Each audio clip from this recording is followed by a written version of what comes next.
In this step we're going to detail the uprights for the top and bottom of the rail. What we've done is we've cut lengths of tube 10 inches long and measured 2 inches in from each side, and we're going to bend at those particular points. Here's another one that's been bent, you can see that, and here's one that's been curled, and we'll go through those steps shortly.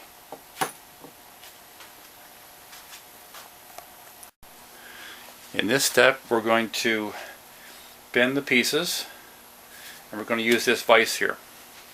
So we put this in the vise and we put up to the mark we've made, 2 inches, and we close the vise. Now what we're going to do is we're going to use another piece of pipe to help us with the leverage to bend the pipe.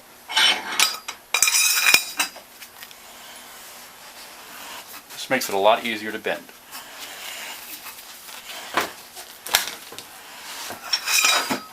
Now, since I've already bent other pieces, I'll show you what it looks like.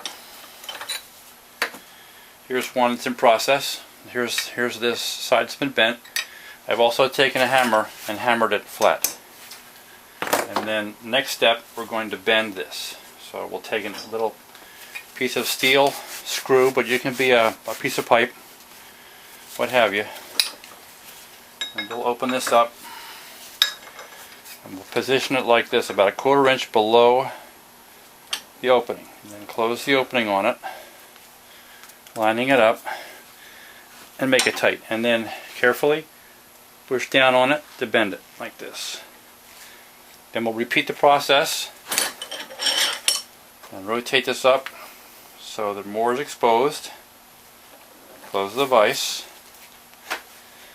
Bend some more down. Now repeat that process until you get a nice round curve at the top of this piece. It should look like these.